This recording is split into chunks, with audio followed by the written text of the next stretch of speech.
A humble 7-year-old girl pays for the coffee of a man who missed his meeting, not knowing he's a millionaire, and her real father. Just before the story starts, wherever you are on your journey, consider this your sign to keep going. The morning rain had finally stopped, leaving behind puddles that reflected the grey Manhattan sky. 7-year-old Emma Parker clutched her small pink umbrella in one hand and 3 crumpled dollar bills in the other, money she'd saved from doing extra chores at Mrs. Wilson's apartment downstairs. Today was special. Today, Emma could finally buy her mother that chocolate muffin she'd been eyeing at Baker's Corner. Remember, straight to the bakery and back home, her mother, Beth, had instructed before leaving for her early morning shift at the diner. At 29, Beth Parker worked 2 jobs to keep their tiny 1-bedroom apartment in the less desirable part of town. Emma pushed open the heavy glass door of the cafe, the little bell announcing her arrival. The warmth and the smell of fresh coffee embraced her immediately. She stood in line, counting and recounting her money, making sure she had enough. That's when she noticed him, a tall man in an expensive suit, frantically patting his pockets, his face flushed with frustration. "I'm sorry, sir, but your card was declined," the barista said, loud enough for everyone to hear. The man checked his watch, 8:47 a.m., and muttered something under his breath. "This can't be happening. Not today." Emma observed how his hands trembled slightly as he searched through his wallet again. She recognized that look of desperation. She'd seen it on her mother's face too many times. "I have a meeting at 9 that I can't miss," the man explained, his voice strained. "The most important meeting of my career, and my wallet must be in my other jacket." Without thinking twice, Emma stepped forward, stretching her small arm up to the counter. "I can pay for his coffee, please," she said, offering her $3 bills. The cafe fell silent. The man turned, noticing Emma for the first time. "You don't have to do that, sweetie," he said gently. "It's okay," Emma replied with a shrug. "My mom says helping others is more important than anything else." Something in the man's expression changed, a flicker of recognition, perhaps, or just surprise at finding kindness in this unlikely source.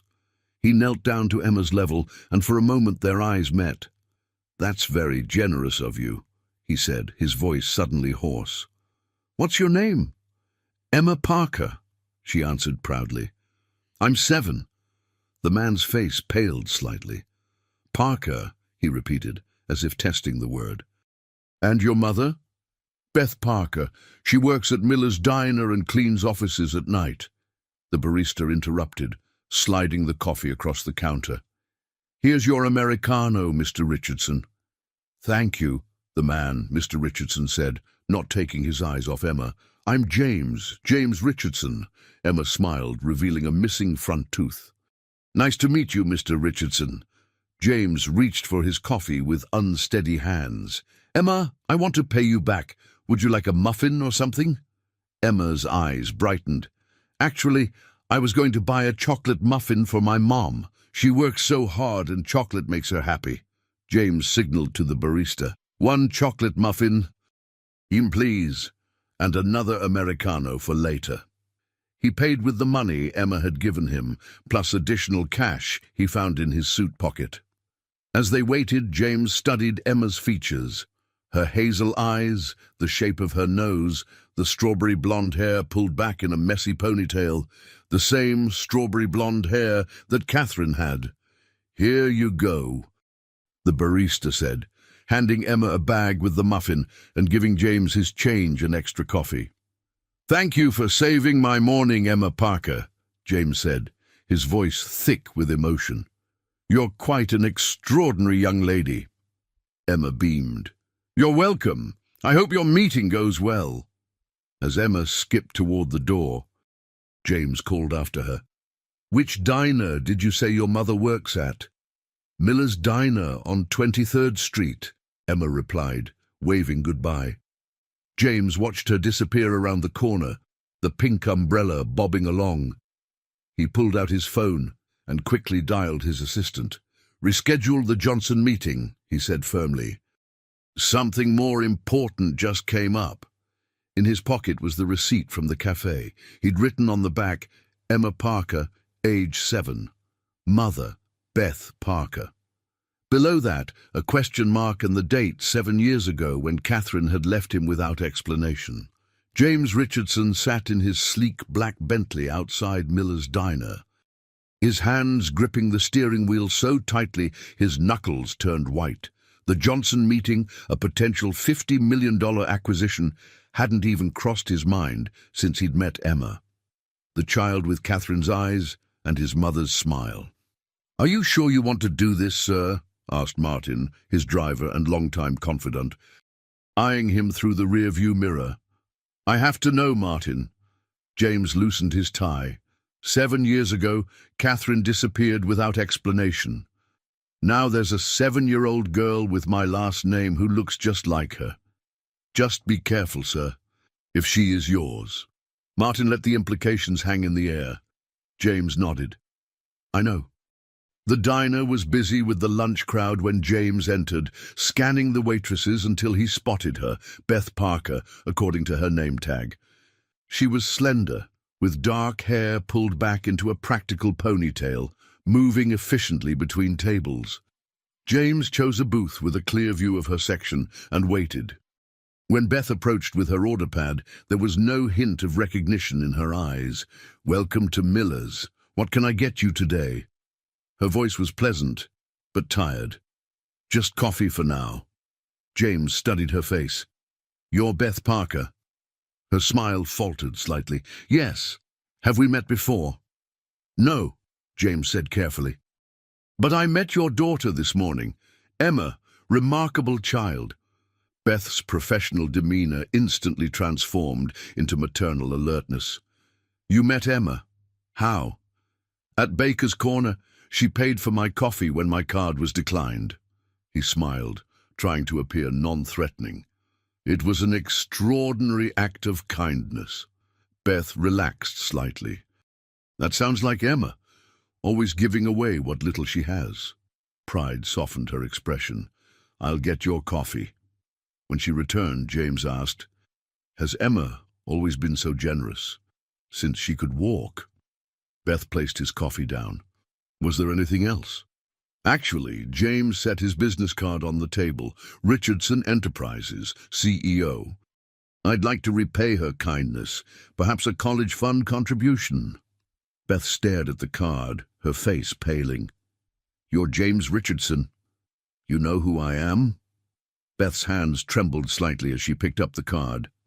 "Everyone in New York knows Richardson Enterprises." She hesitated. "Thank you for the offer, but we don't need charity." "It's not charity," James insisted. "It's repayment for kindness. Plus, I missed an important meeting because I was so touched by what she did." Beth studied him with newfound wariness. "Why would a man like you care so much about a random child's gesture?" James met her gaze steadily. "Because kindness like that is rare, especially in this city." Before Beth could respond, another waitress called her name. "I need to get back to work," she said, sliding his card back. "Thank you for the thought, Mr. Richardson." As Beth walked away, James noticed a small photograph tucked into her order pad. Emma as a toddler, beaming at the camera. Something inside him ached at the sight. He left a $100 tip under his coffee cup and departed, more determined than ever to uncover the truth. Back in his office, James paced before the floor-to-ceiling windows overlooking Manhattan. "I need everything you can find on Beth Parker and her daughter Emma," he told his private investigator over the phone. "School records, birth certificate, previous addresses, everything." "Any particular reason?" the investigator asked. James paused, watching a cloud pass over the city. "I believe she might be my daughter." Emma balanced carefully on the wooden stool in their small kitchen, stirring the macaroni and cheese while Beth folded laundry nearby. Their apartment was modest, a one-bedroom with Emma sleeping in the bedroom and Beth on the pull-out couch, but it was clean and filled with evidence of their close bond. Emma's artwork covered the refrigerator, and mismatched mugs from their weekend thrift store adventures lined the open shelving. "Mom, I met a man in a fancy suit today," Emma said, tongue poking out in concentration as she stirred. Beth's hands stilled on the towel she was folding. "Mr. Richardson, the one from the cafe?" Emma nodded. "He seemed sad until I helped him. Then he bought you a muffin."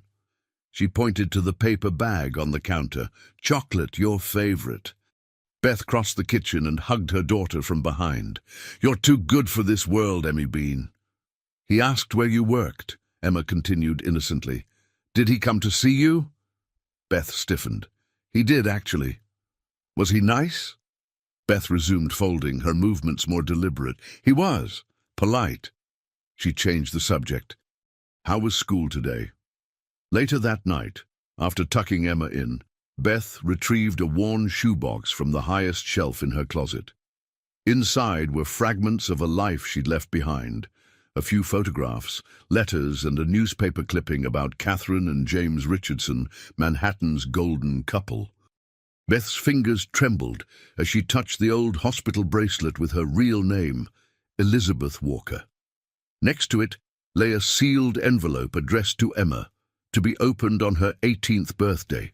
The whole truth about why they had fled, why they had changed their names, and why she had raised Catherine's daughter as her own. "I promised to keep her safe," Beth whispered to the empty room, tears welling in her eyes as she remembered her best friend's final request. The following morning, Beth dropped Emma at school and headed to her second job cleaning offices. As she entered the Richardson Enterprises building as part of the cleaning crew, her heart raced. For 7 years, she had avoided any connection to the Richardson name, and now here she was, vacuuming the very floors of his empire. "New assignment today," her supervisor announced. "Executive floor needs special attention for a meeting." Beth's stomach dropped. "Executive floor? Isn't that usually Maria's area?" "She's out sick. You're up."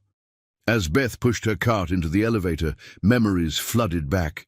Catherine's desperate phone call, the hospital, the baby, the promise, the escape. The newspaper headlines that followed.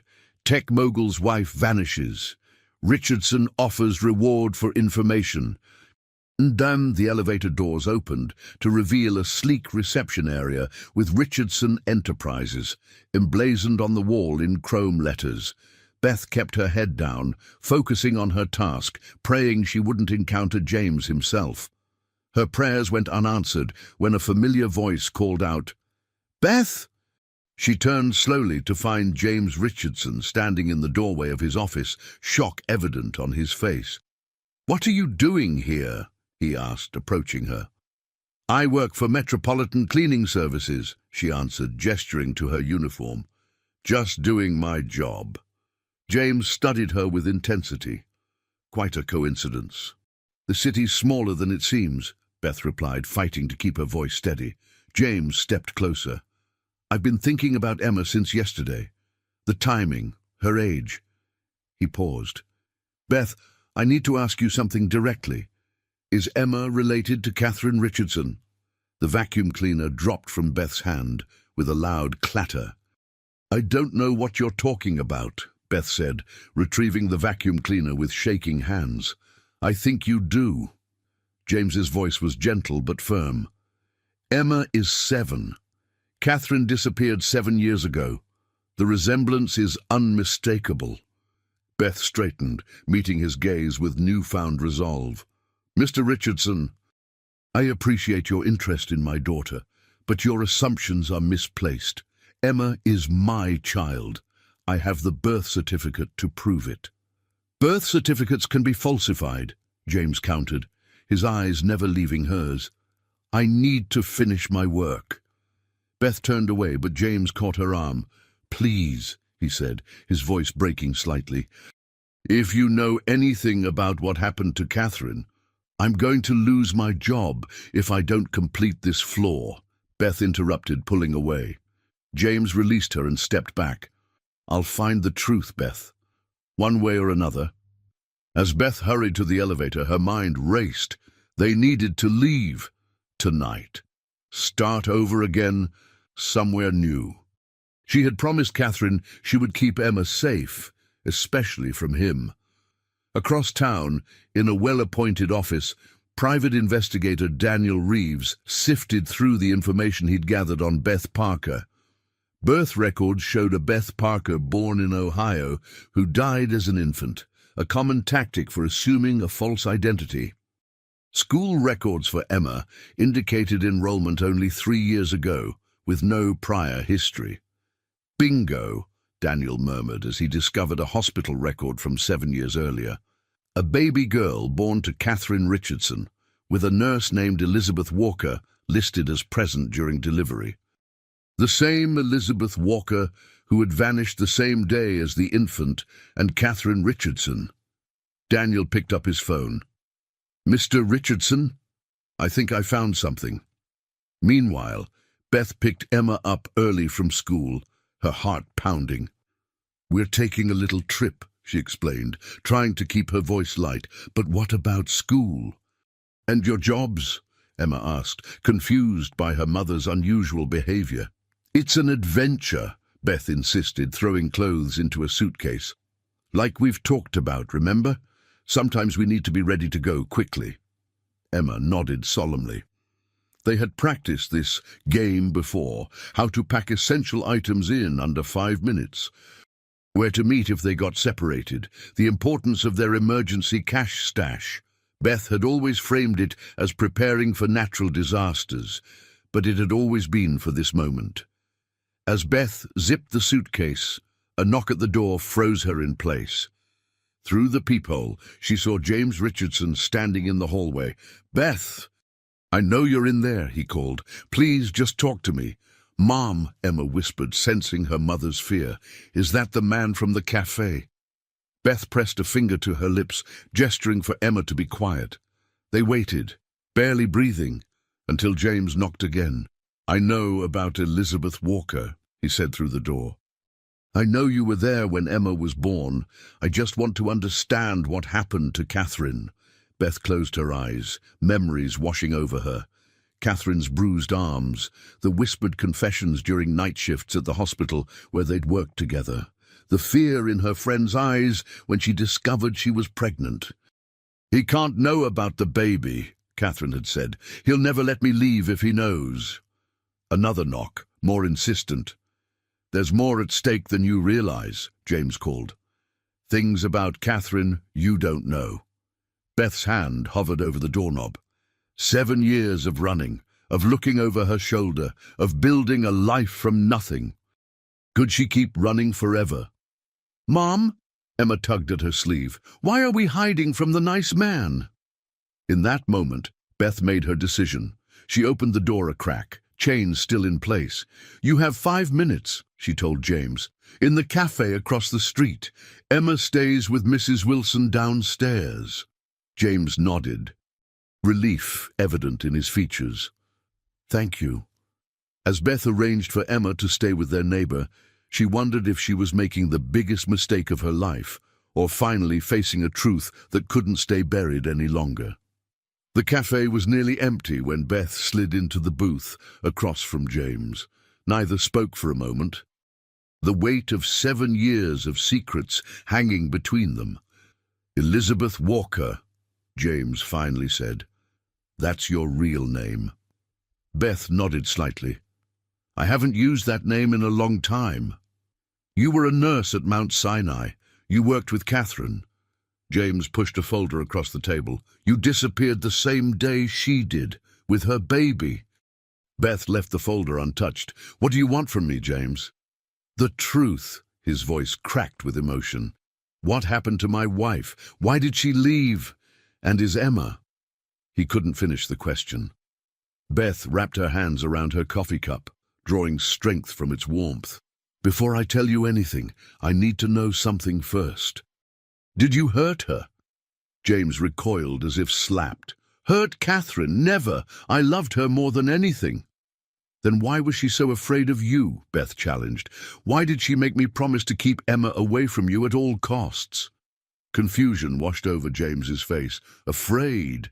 Catherine wasn't afraid of me. We were happy, planning for a family. Our future.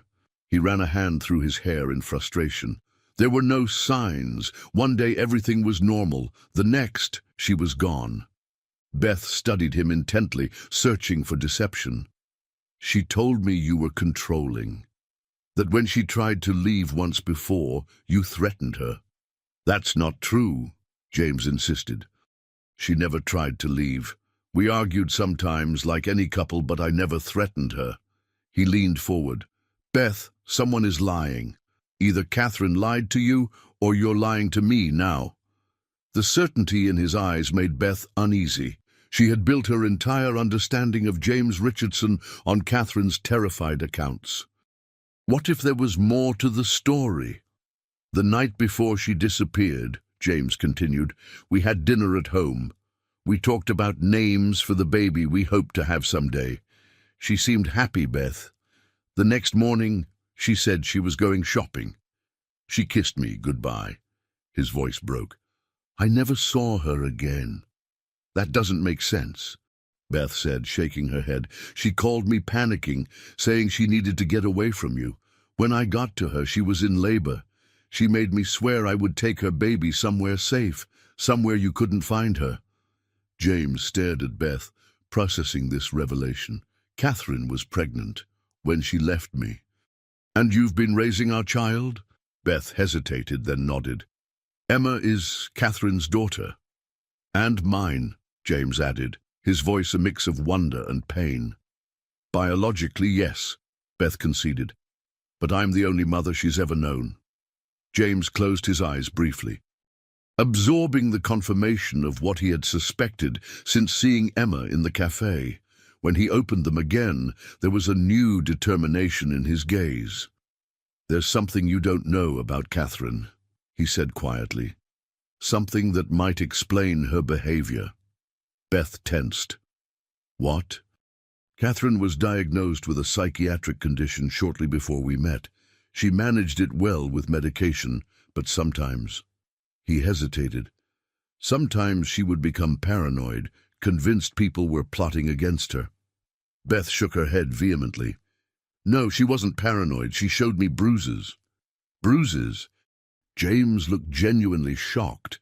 I never laid a hand on her, never. Then how do you explain... I can't, James interrupted.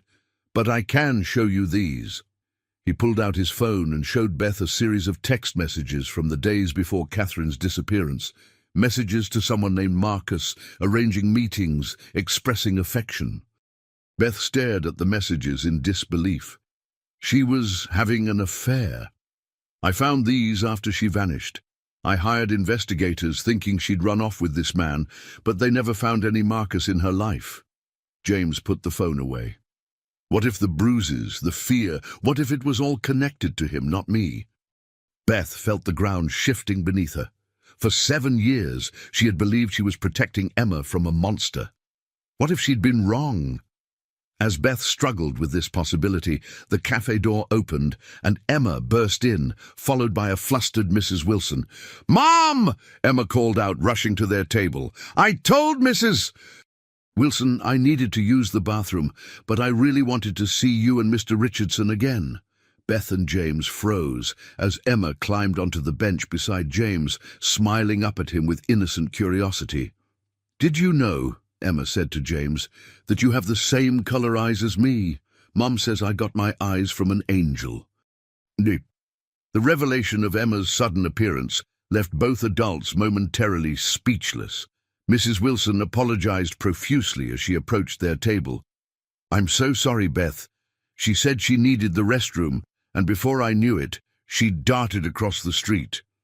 "It's all right, Clara," Beth assured her, though her eyes never left Emma, who was now chattering animatedly to James about her school art project. "I'll take her back with me," Mrs. Wilson offered, reaching for Emma's hand. "Actually," James interjected, looking to Beth for permission, "perhaps Emma could stay? We were just getting to know each other better." Beth hesitated.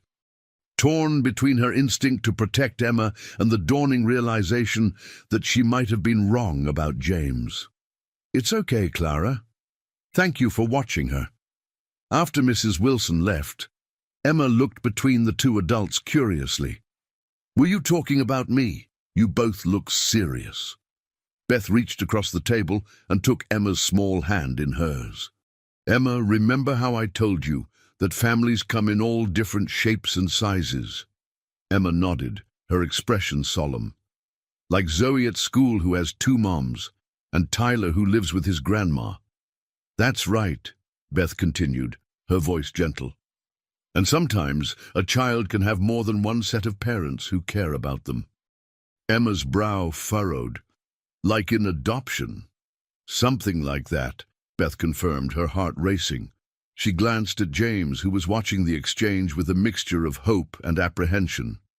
"Emma," James said carefully, "I knew your mother, your birth mother, a long time ago."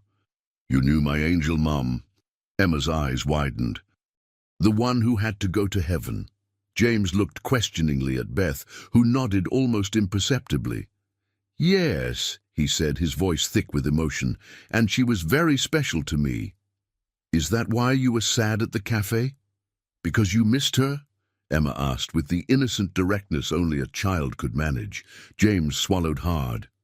"Yes, that's part of it." Beth watched their interaction with a growing sense of uncertainty. James showed none of the controlling, dangerous behavior Catherine had described. Instead, he was gentle, patient, and clearly moved by his daughter's presence. "There's something I need to show both of you," Beth said suddenly, making a decision. "Back at our apartment." 20 minutes later, they gathered in the small living room as Beth retrieved the shoebox from her closet. She removed the sealed envelope addressed to Emma. "Catherine, your birth mother, gave me this before she died," Beth explained, her voice trembling slightly. "She asked me to give it to Emma when she turned 18. But I think we need to read it now." "Catherine died?" James asked, shock evident in his voice. "How? When?" "Complications after childbirth," Beth said quietly. "She hemorrhaged. The doctors couldn't stop it." She handed the envelope to James. "She wrote this in her final hours." With shaking hands, James opened the envelope and began to read aloud. "My dearest Emma, if you're reading this, it means I didn't survive to raise you myself, and Beth has kept her promise to be the mother I couldn't be. I need you to understand why I made the choices I did. The man listed on your birth certificate, Marcus Delaney, is not your biological father. Your true father is James Richardson, a man I loved deeply but came to fear. At least I thought it was fear. Now, as I feel my life slipping away, I'm no longer certain. The truth is, Emma, my mind hasn't been reliable. The doctors called it delusional disorder. Sometimes I believe things that weren't real, saw threats where none existed. James tried to help me, but I resisted, convinced he was the enemy when he was only trying to save me from myself. I stopped taking my medication when I learned I was pregnant, terrified it would harm you. Without it, the delusions returned. I became convinced James would take you away, that he was plotting against us. I created evidence, self-inflicted bruises I blamed on him, recordings I edited to twist his words. Beth doesn't know this. She believed she was rescuing us. If James finds you someday, please give him a chance. He deserved better than my betrayal. With eternal love, your mother. Catherine?" The letter dropped from James's hands as he looked up at Beth, whose face had drained of all color. "She lied to me," Beth whispered, tears streaming down her face. "All this time, I thought I was protecting Emma from you when—" "You were doing exactly what a mother should," James finished for her, "protecting her child at all costs." Emma, who'd been listening quietly, slipped her hand into James's. "Does this mean you're my real dad?" Before he could answer, there was a sharp knock at the door. Beth wiped her tears and went to answer it, finding a stern-faced woman in a business suit standing in the hallway. "Elizabeth Walker?" the woman asked. "I'm Andrea Morrow with Child Protective Services. We've received information that you've been raising a child under a false identity. I'm here to discuss Emma Richardson's custody situation." Behind her stood Daniel Reeves, the private investigator, looking uncomfortable but determined. "I'm sorry," he said to James over the woman's shoulder. "But once I found the birth certificate with Catherine's name and discovered the false identity, I was legally obligated to report it." James stood up, positioning himself between the door and Emma. "There's been a misunderstanding," he began, but the damage was already done. Beth turned to him, her eyes wide with betrayal. "You did this? You called them?" "No," James insisted. "I would never—" "Ms. Walker," the CPS worker interrupted, "I need to speak with Emma alone, and then we'll need to discuss temporary placement while this situation is investigated." Beth's world collapsed around her as she realized that despite Catherine's deceptions, her greatest fear was coming true. She was about to lose Emma. Emma clung to Beth's leg, her small body trembling as the CPS worker, Ms. Morrow, explained the situation in clinical terms. "This is standard procedure when we discover potential identity fraud involving a minor," she said, flipping through her paperwork. "Emma will need to stay in temporary care while we investigate." "She's not going anywhere," Beth said firmly, her arm protectively around Emma's shoulders. "This is her home. I'm the only mother she's known for 7 years. James stepped forward, his expression resolute. "Ms. Morrow, I'm James Richardson. I'm Emma's biological father. And I've only just learned of her existence today." He handed her his business card. "I understand protocol must be followed, but removing Emma from the only home she's known would be traumatic and unnecessary." Ms. Morrow looked between them, skepticism evident. "Mr. Richardson, the tech entrepreneur?" Her eyes narrowed. "This complicates matters further. If you're claiming paternity, we'll need DNA verification." "Of course," James agreed immediately. "But in the meantime, surely Emma can remain with Beth." "I have no objection. In fact, I insist upon it." The investigator, Daniel Reeves, shifted uncomfortably by the door. "I should clarify something," he interjected. "I didn't file the CPS report. I simply located the birth records showing Catherine Richardson as the mother. Someone else must have reported this situation." Ms. Morrow consulted her notes. "The report was filed anonymously this morning, claiming a child was being raised under false pretenses by someone using a stolen identity." Beth and James exchanged worried glances. Who else knew about their situation? "Please," Beth implored, her voice breaking. "She has school tomorrow, friends, a routine. Don't take her away from everything familiar." Ms. Morrow's professional demeanor softened slightly as she observed Emma's frightened expression. "Here's what we can do. Given Mr. Richardson's willingness to cooperate and his acknowledgement of your role in Emma's life, I can authorize a temporary joint custody arrangement pending investigation. Emma stays here, but Mr. Richardson will need supervised visitation rights, and I'll need to conduct weekly home visits." Relief washed over Beth's face. "Thank you." "Don't thank me yet," Ms. Morrow warned. "This is temporary. There will be court hearings, DNA tests, background checks. And Ms. Walker, or Parker, you'll need to answer for the identity fraud."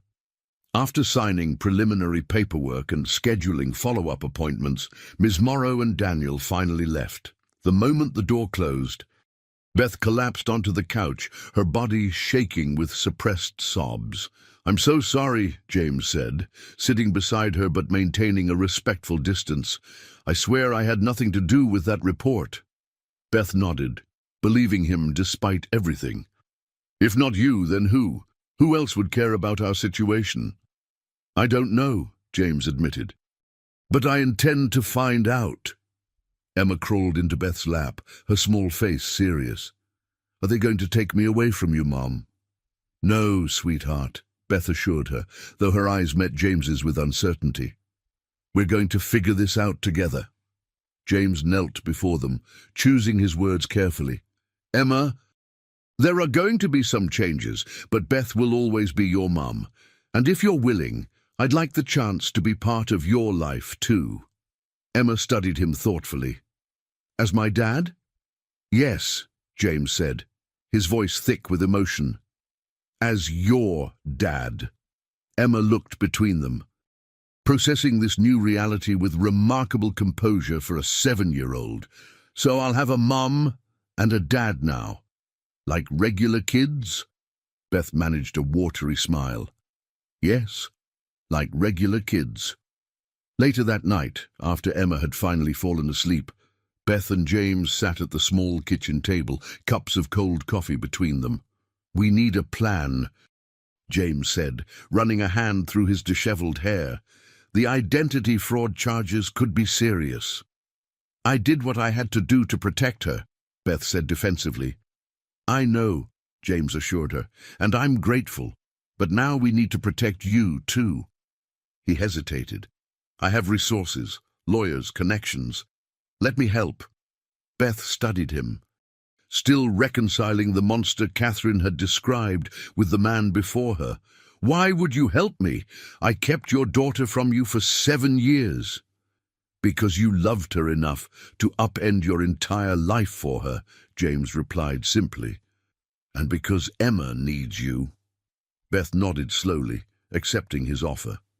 As James prepared to leave, promising to return the next day with his legal team, Beth had one more question. "What happens when this is all settled? What kind of arrangement do you want with Emma?" James paused at the door. "I've missed 7 years of her life. I want to be her father in every sense of the word." He met Beth's gaze directly. "But I would never separate her from you. We'll find a way to make this work, for Emma's sake." As the door closed behind him, Beth sank to the floor, overwhelmed by the day's revelations. Outside, a figure watched from a parked car as James left the building, making a note of the time before driving away. The Richardson Enterprises conference room felt impossibly large to Beth as she sat beside James, facing his team of high-powered attorneys. 2 weeks had passed since the CPS visit, and their temporary arrangement had held. Emma remained with Beth, while James visited daily, gradually building a relationship with his daughter. "The good news," said Vivian Chen, James's lead attorney, "is that we've confirmed paternity through DNA testing. As Emma's biological father with no history of abuse or neglect, Mr. Richardson has a strong claim to custody." Beth's heart sank, though she'd been expecting this. "However," Vivian continued, "the courts generally favor stability for the child. Ms. Walker." "Parker," Beth corrected reflexively. After years of using the name, it felt more real than her birth name. "Ms. Parker," Vivian amended, "has been Emma's primary caregiver for 7 years. No judge would completely sever that relationship." "I don't want to sever anything," James interjected firmly. "I've made that clear from the beginning." Another attorney, a silver-haired man named Edward, cleared his throat. "The identity fraud charges are more problematic. Using a deceased infant's identity to create false documentation carries potential felony charges." Beth paled. "I could go to prison." "Worst-case scenario, yes," Edward confirmed. "But we have mitigating circumstances. Your care for Emma, the circumstances under which you assumed custody, Catherine's letter." "What are you suggesting?" James asked. "A unified front," Vivian explained. "We present this as a unique situation where 2 people are committed to one child's well-being. We emphasize that Ms. Parker acted out of compassion, not criminal intent." "And the anonymous tip to CPS?" Beth asked. "Have you discovered who made it?" The attorneys exchanged glances. "Not yet," Edward admitted, "but we're working on it." Outside the conference room, Emma sat with James's assistant, Miranda, who had brought coloring books and snacks to keep her occupied during the meeting. Through the glass walls, Beth could see Emma chatting animatedly, apparently unfazed by the adults' serious discussions about her future. "There's one more option," Vivian said carefully. "One that would resolve many of these issues simultaneously." "What is it?" James asked. "Marriage," Vivian stated simply. "If you two were to marry, it would give both of you legal rights to Emma, resolve the identity issues under family unification provisions, and present a stable home environment to the court." The suggestion landed like a bomb in the room. Beth stared at Vivian in disbelief, while James looked equally stunned. "That's absurd," Beth said finally. "We barely know each other." "It would be a legal arrangement," Vivian clarified. "Strictly for Emma's benefit. You could maintain separate residences if desired, though that would somewhat undermine the stability argument."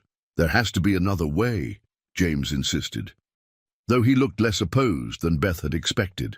As the meeting concluded, with promises to explore all options, Beth and James collected Emma and walked toward the elevator in uncomfortable silence. "Ice cream?"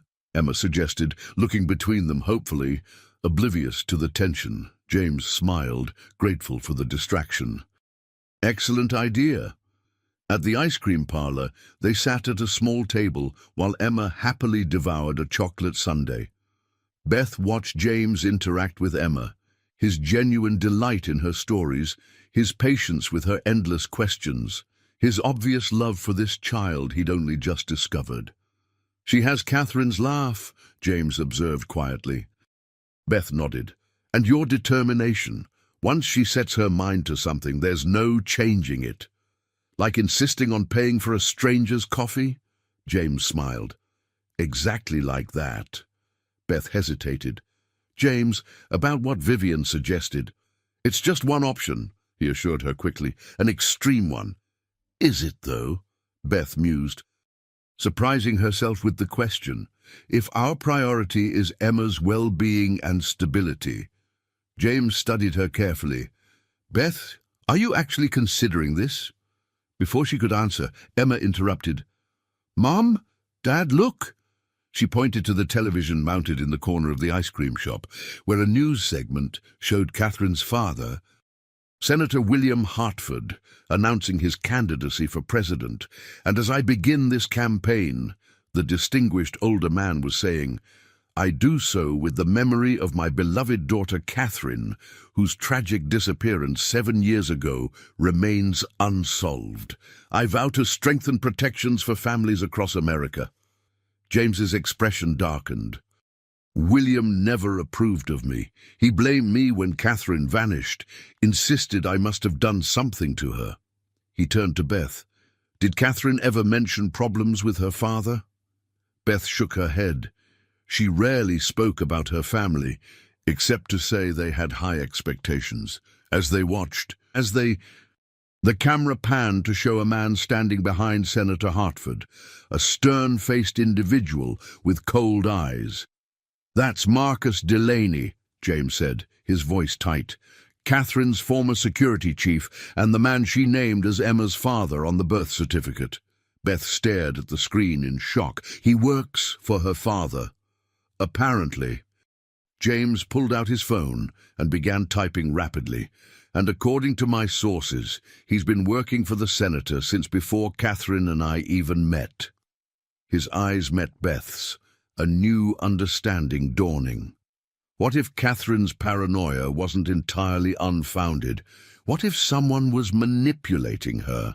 As they left the ice cream shop, neither noticed the black sedan that pulled away from the curb to follow them, or the camera lens that captured their every move.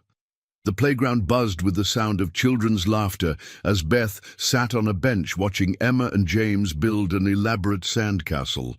3 months had passed since their lives had collided, and an uneasy routine had developed. James visited daily, sometimes taking Emma to his penthouse for dinner, while Beth adjusted to sharing the parenting role she'd handled alone for so long.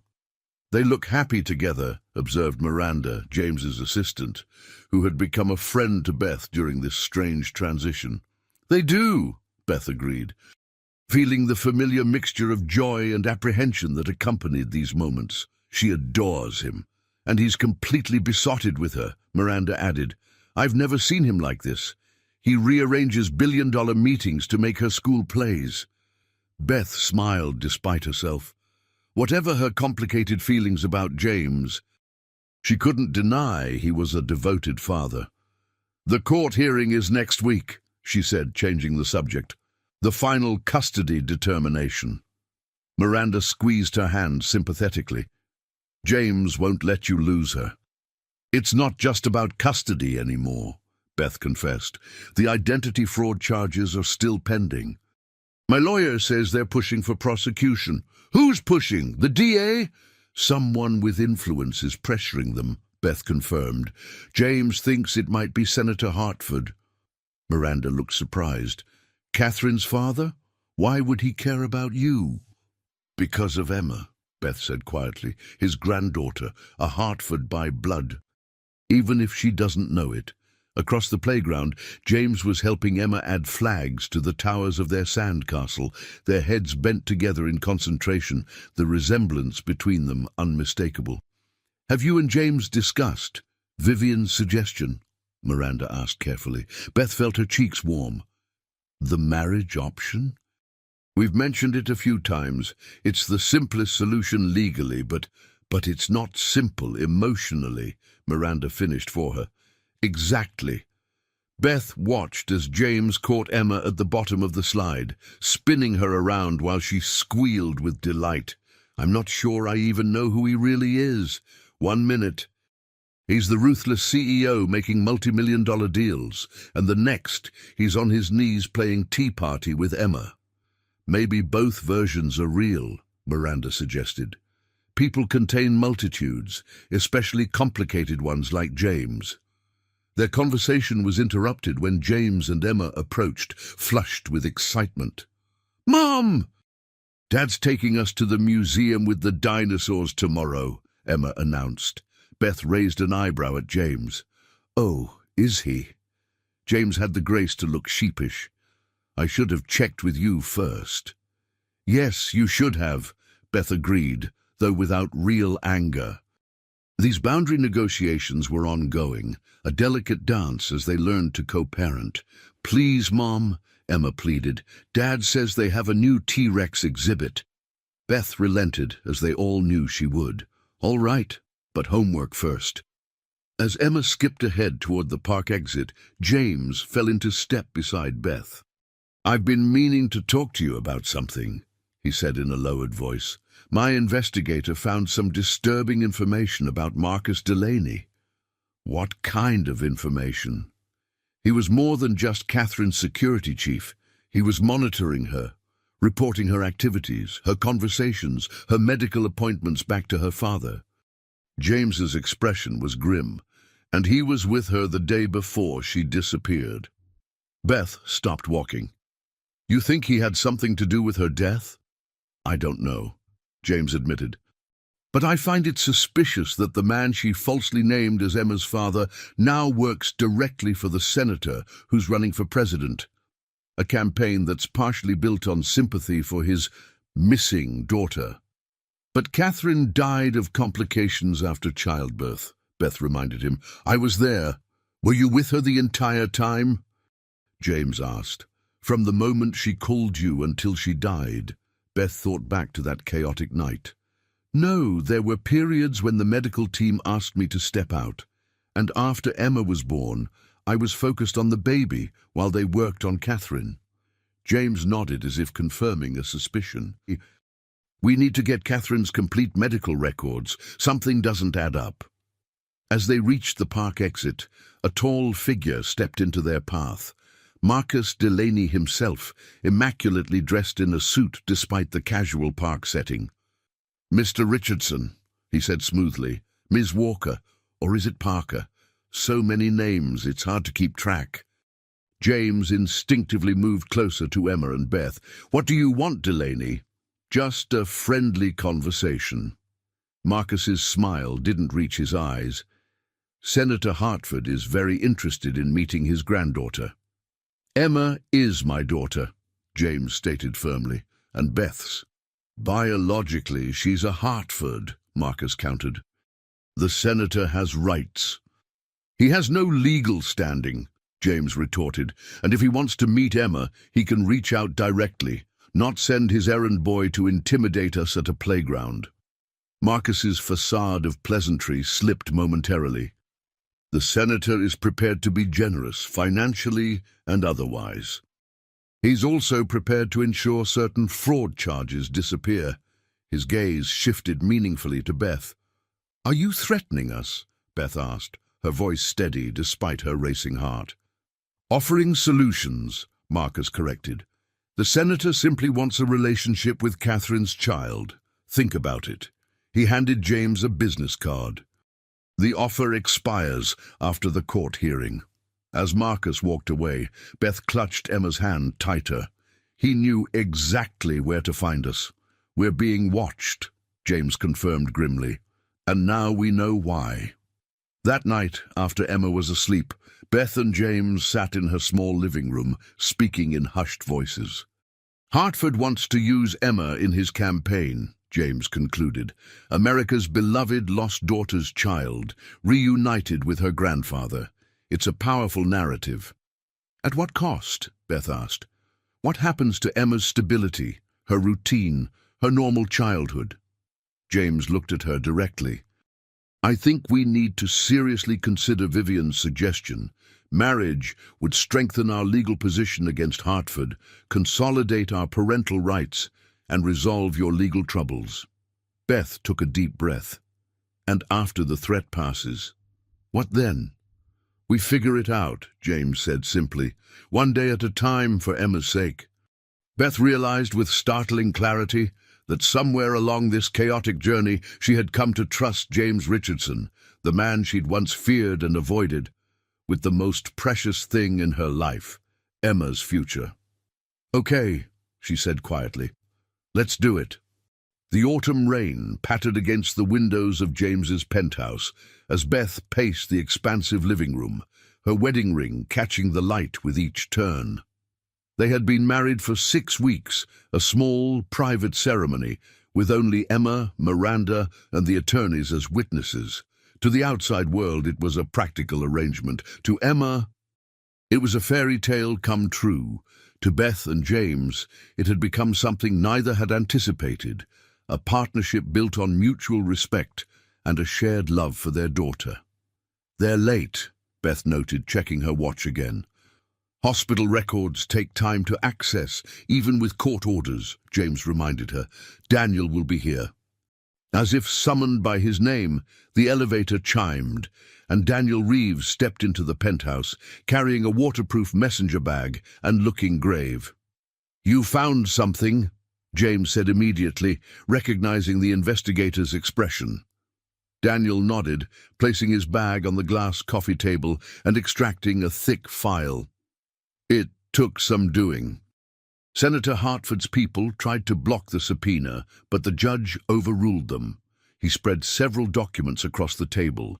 These are Catherine's complete medical records from Mount Sinai, including toxicology reports that weren't in the original file." Beth sat down, her nursing training kicking in as she scanned the technical documents. "This can't be right," she murmured after a moment. "What is it?" James asked, moving to look over her shoulder. Catherine's blood work showed massive amounts of Pitocin, a drug that induces labor contractions, but she was already in active labor when she arrived at the hospital. There would be no medical reason to administer it. Especially not in these quantities. Beth looked up, horrified.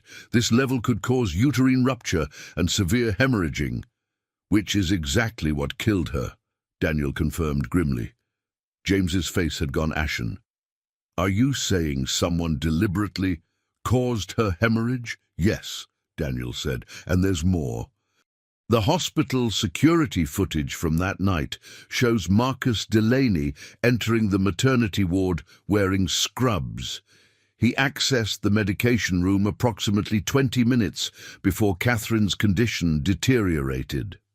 Beth felt the room spinning. "I was getting coffee," she whispered. "The nurse, Andrea, said Catherine was stable." That I should take a break. When I came back, there were alarms, people rushing in. Andrea Myers, Daniel confirmed, consulting his notes. She left the hospital the next day and now works as Senator Hartford's personal nurse. James sank onto the sofa, his face a mask of controlled fury. Hartford had his own daughter killed? His pregnant daughter? Not killed, Beth corrected, her mind racing to connect the pieces. The plan wasn't to kill her. It was to separate her from the baby, from you. Something went wrong. Hartford never approved of me, James said hollowly. He thought I wasn't good enough for his daughter, that I'd married her for the Hartford connections, the political influence. But to go this far... Beth shook her head in disbelief. Daniel pulled out one final document. This is a copy of Catherine's original will, filed with her family attorney.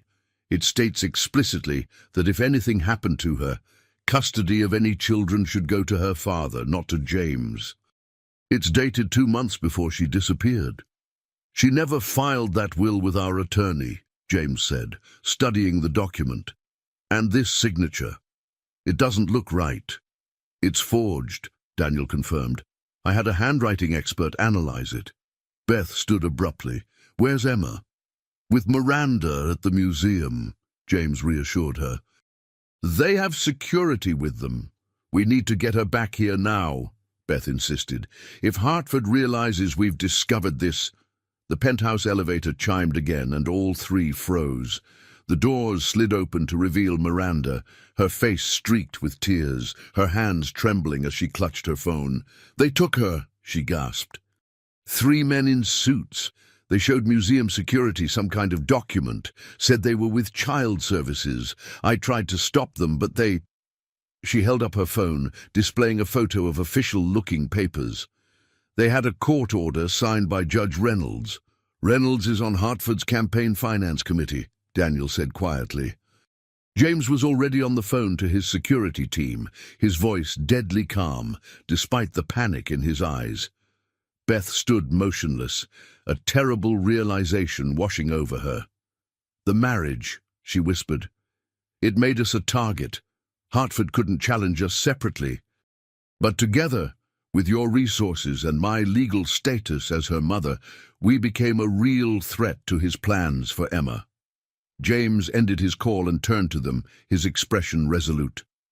My team is tracking them. Hartford has a campaign event at the Rosewood Hotel in an hour. He's planning to announce Emma as his long-lost granddaughter, rescued from an unstable environment. Using a 7-year-old child as a political prop, Beth said bitterly, after having her mother killed. He won't get away with it, James vowed, grabbing his coat. Daniel, get these documents to the DA immediately. Miranda, alert our attorneys and have them meet us at the Rosewood. As they rushed to the elevator, Beth caught James's arm. What if we can't stop him? What if he's already told Emma terrible things about us? James took her hand, his grip steady and sure. Emma knows who loves her. She's smart and strong, just like her mother's, both of them. For the first time since meeting James Richardson, Beth saw him not as the wealthy CEO, or as Catherine's controlling husband, or even as Emma's biological father, but as her partner in the truest sense, bound not just by law or circumstance, but by an unbreakable commitment to their child. Let's go get our daughter, she said. The grand ballroom of the Rosewood Hotel buzzed with anticipation as Senator William Hartford stood at the podium, his distinguished white hair and patrician features projecting trustworthiness and authority. Behind him, campaign banners proclaimed, "Hartford for America, family first." 7 years ago, the senator intoned solemnly, my beloved daughter Catherine vanished without a trace. Today, I stand before you with both heartbreaking news and a miraculous revelation. In the service corridor behind the ballroom, Beth and James moved swiftly past catering staff, following the hotel's security chief, who had been swayed by a combination of James's reputation and a glimpse of the damning medical records. She's in a room just off the stage, the security chief whispered. 2 of the senator's aides are with her. And Marcus Delaney? James asked tensely. In the ballroom, stage right. Beth's heart pounded as they approached the door marked Green Room. Through the small window, she could see Emma sitting on a velvet sofa, wearing a new dress she didn't recognize, her expression confused and frightened as a woman applied powder to her face. When I give the signal, the security chief murmured, my team will cut the power to the microphones and video feed. You'll have approximately 30 seconds before the backup systems engage. James nodded grimly. That's all we need. Inside the ballroom, Senator Hartford continued his speech. I recently learned that my daughter Catherine gave birth to a child before her disappearance, a beautiful granddaughter who has been kept from her family, her heritage, and her rightful place in the world. Murmurs rippled through the audience of donors and press. Cameras flashed as the senator gestured toward the side of the stage. Today, I'm honored to introduce you to Emma Hartford, Catherine's daughter and my granddaughter. The security chief pressed his radio earpiece. Now, he whispered. Instantly, the ballroom plunged into confusion as the microphones cut out and the large video screens went dark. James and Beth burst through the green room door, startling the aides inside. Emma, Beth cried. Mom! Dad! Emma jumped up from the sofa and ran to them, throwing herself into Beth's arms as James positioned himself between them and the stunned aides. You have no right, one of the aides began, but James cut him off. We have every right, he said coldly. That court order was obtained under false pretenses, and kidnapping charges are being filed as we speak. Beth knelt to Emma's level, quickly checking her over. Are you okay, sweetheart? Did they hurt you? Emma shook her head, tears streaming down her face. They said you and Dad were bad people who stole me. Were bad. They said my real name is Emma Hartford, and I have to live with my grandfather now. That's not true, Beth assured her, wiping away her tears. Your name is Emma Parker Richardson, and your home is with us. The backup power systems engaged, and the senator's voice boomed through the ballroom once more. Technical difficulties. As I was saying, my granddaughter, let's go, James urged, lifting Emma into his arms as they hurried back toward the service corridor. They had almost reached the exit when Marcus Delaney stepped into their path, his hand inside his jacket in an unmistakable threat. The senator is not finished with his announcement, Marcus said coldly. Move aside, Delaney. James commanded, shielding Beth and Emma with his body. You have no idea who you're dealing with, Marcus replied. The senator's influence extends far beyond what you can imagine. Even with your resources, Richardson, you can't win this fight. We already have, Beth said, stepping forward with newfound courage. We know what you did to Catherine. The medical records, the security footage from the hospital, all of it's with the district attorney now. Uncertainty flickered across Marcus's face for the first time. Murder, kidnapping, fraud, James listed grimly. Not even Hartford can make those charges disappear. A commotion from the ballroom suggested the news was already breaking. Phones were ringing throughout the crowd as the first media alerts went out. Breaking, evidence suggests foul play in Catherine Hartford Richardson's death. Marcus's hand emerged from his jacket, empty. His eyes darted toward the nearest exit. Run if you want, James said quietly, but there's nowhere Hartford's money can hide you now. As Marcus backed away and disappeared down the corridor, Beth clutched Emma tightly to her chest, the reality of how close they'd come to losing her forever, washing over her in waves. In the ballroom, chaos had erupted as reporters shouted questions at the visibly shaken senator, whose aides were frantically trying to usher him off the stage. The carefully orchestrated campaign event had transformed into the beginning of his political downfall. James wrapped his arms around Beth and Emma, creating a protective circle around their family. Let's go home, he said simply. As they slipped out through the service entrance, Emma looked up at them with wise eyes beyond her years. "The man with the white hair is my real grandfather? The one who took me?" Beth and James exchanged a look, silently agreeing on honesty. "Biologically, yes," James explained gently. "But family is about love and trust, not just blood. Like how Mom isn't my biological mother, but she's still my real mom," Emma asked. "Exactly like that," Beth confirmed, pressing a kiss to Emma's forehead. "And you and Dad got married to keep me safe?" Emma continued, piecing together conversations she'd overheard. James smiled, his eyes meeting Beth's over Emma's head. "We got married for many reasons, Emma. Keeping you safe was the most important one." As they stepped into the waiting car, Beth realized something had shifted between her and James, something that had been gradually changing over the past months without either of them fully acknowledging it. What had begun as a practical arrangement for Emma's sake had evolved into something neither of them had expected. A genuine family, bound not just by circumstance, but by choice. Later that night, with Emma finally asleep in her bed at the penthouse, Beth joined James on the balcony overlooking the glittering city. News channels were already reporting Senator Hartford's withdrawal from the presidential race amid allegations of involvement in his daughter's death. "What happens now?" Beth asked, accepting the cup of tea James offered. "Hartford will fight the charges, but with the evidence we have, he won't win," James replied. "Marcus Delaney was apprehended trying to board a private plane. He's already offering to testify against the senator in exchange for leniency." "I meant with us," Beth clarified softly. "Our arrangement." James turned to face her, his expression earnest in the moonlight. "This was never just an arrangement for me, Beth, not really." He hesitated. "I know it didn't start under ideal circumstances, but these past months with you and Emma, they've been the happiest of my life."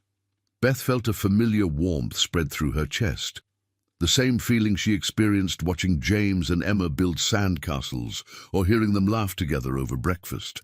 "Mine too," she admitted, "against all odds." So perhaps," James suggested tentatively, "we could stop calling it an arrangement and start calling it what it really is." "And what's that?" Beth asked, though she already knew the answer in her heart. James took her hand, his touch no longer that of a business partner or co-parent, but of someone who had walked through fire beside her and emerged on the other side, changed but unbroken. "A family," he said simply, "a real one." As Beth leaned into his embrace, she thought about the extraordinary journey that had brought them here. From a chance encounter over coffee to standing united against powerful enemies. 7 years of secrets had finally given way to truth, and in that truth they had found something none of them had been looking for. A second chance at happiness. Tomorrow would bring more challenges, court appearances, media attention, and the ongoing process of healing. But tonight, in the quiet aftermath of the storm, Beth allowed herself to believe in the future they were building together, one day at a time. 1 year later, the morning sunlight streamed through the windows of their brownstone home in Brooklyn, illuminating the breakfast table where Emma, now 8, was carefully arranging chocolate chip pancakes on a plate. "Do you think they're perfect enough?" she asked Beth, who was supervising the operation with amused pride. "They're absolutely perfect," Beth assured her, helping Emma add a dollop of whipped cream. "Dad will love them." The past year had brought remarkable changes to all their lives. Senator Hartford had pleaded guilty to lesser charges in exchange for testimony against Marcus Delaney, who was now serving a 20-year sentence for Catherine's death. The scandal had ended Hartford's political career, though his fortune had cushioned his fall. Beth's identity fraud charges had been dismissed given the extraordinary circumstances, and she had legally reclaimed her birth name, Elizabeth Walker Richardson, while maintaining Beth in her daily life. She had also returned to nursing part-time at a pediatric clinic, reclaiming the career she had abandoned when fleeing with Emma. James appeared in the doorway, feigning surprise at the elaborate breakfast display. "What's all this?" "Happy anniversary," Emma exclaimed, rushing to hug him. "1 year since you and Mom got for real married." James and Beth exchanged smiles over Emma's head. 6 months after their practical courthouse wedding, they had held a second ceremony, this time with vows that spoke of love rather than legal strategy, of choice rather than necessity. "The best decision I ever made," James said, meeting Beth's eyes with genuine warmth. "Both times." After breakfast, they walked to Emma's school together, a daily ritual they both treasured. Along the way, Emma chatted about her upcoming science project, her words punctuated by animated gestures that reminded Beth so much of Catherine that it sometimes took her breath away. "Mrs. Wilson is coming for dinner tonight, right?" Emma confirmed as they approached the school gates. "Yes, and Miranda and Daniel too," Beth replied. Adjusting Emma's slightly crooked backpack, Mrs. Wilson had become a beloved grandmother figure to Emma, while Miranda and Daniel, now engaged themselves, remained part of their extended family circle. The unlikely bonds forged during crisis had strengthened into lasting connections. "And we're going to the cafe after school?" Emma asked, her eyes bright with anticipation. James nodded. "Wouldn't miss it." After waving goodbye to Emma, James took Beth's hand as they walked back toward home. "Are you ready for today?" he asked gently. Beth nodded. "It feels right. A way to honor Catherine and close the circle." That afternoon, after collecting Emma from school, they made their way to Baker's Corner, the same cafe where Emma and James had first met, over a borrowed $3. "This is it," Emma announced as they approached the familiar glass door. "This is where our family began." Inside, the cafe had barely changed. The same bell chimed as they entered. The same coffee aroma welcomed them, though the baristas were new. They ordered and sat at a corner table, Emma's legs swinging as she sipped her hot chocolate. "Mum, tell me again about the first time you met Dad," Emma requested, though she'd heard the story countless times. Beth smiled, catching James's eye across the table. "Well, it wasn't actually here. It was at the hospital where I worked with your birth mother, Catherine. Over the past year, they had gradually shared Catherine's story with Emma, carefully explaining her illness, her fears, and ultimately, her love for the daughter she would never know. They had created a memory box with photographs and mementos so Emma could connect with her birth mother in her own way. "But this cafe is where the magic started," Emma insisted, "when I gave Dad my $3. "That's right," James agreed, his voice thick with emotion. "The most important $3 of my life." As they finished their drinks, the cafe door opened, and a harried-looking young woman entered, frantically searching through her purse at the counter. From their table, they could hear her distress. "I'm so sorry. My card must be in my other coat. I really need this coffee for a job interview, and I'm already late." Without hesitation, Emma slid from her chair and approached the counter, reaching up to offer her own allowance money. "I can pay for her coffee, please," she said, echoing the words she had spoken to James a year earlier. Beth and James watched, hands clasped together under the table, as their daughter performed the same act of spontaneous kindness that had changed all their lives. The young woman knelt to Emma's level, overcome with gratitude. "Thank you so much. What's your name?" "Emma Parker Richardson," she answered proudly. "My mom says helping others is more important than anything else." The woman smiled. "Your mum sounds very wise." "She is," Emma confirmed. "Both my mums are." As Emma returned to their table, Beth fought back tears of pride and bittersweet remembrance. In that moment, Catherine's presence felt tangible, her legacy living on through her daughter's generous spirit. Outside the cafe, as they walked home hand in hand, Emma between them, James leaned close to Beth's ear. Do you ever wonder what would have happened if she hadn't offered to pay for my coffee that day? Beth considered this for a moment, watching Emma skip ahead to examine a particularly interesting puddle. I think we would have found each other eventually, she said finally. Some connections are just meant to be, no matter how unlikely they seem. Like a dedicated nurse and a workaholic CEO, James suggested with a smile. Like two people who loved the same child enough to overcome everything else, Beth corrected, squeezing his hand. That evening, as their friends gathered around their dinner table, filled with laughter and conversation, Beth observed the family they had created, not through blood or birth, but through choice and circumstance and love.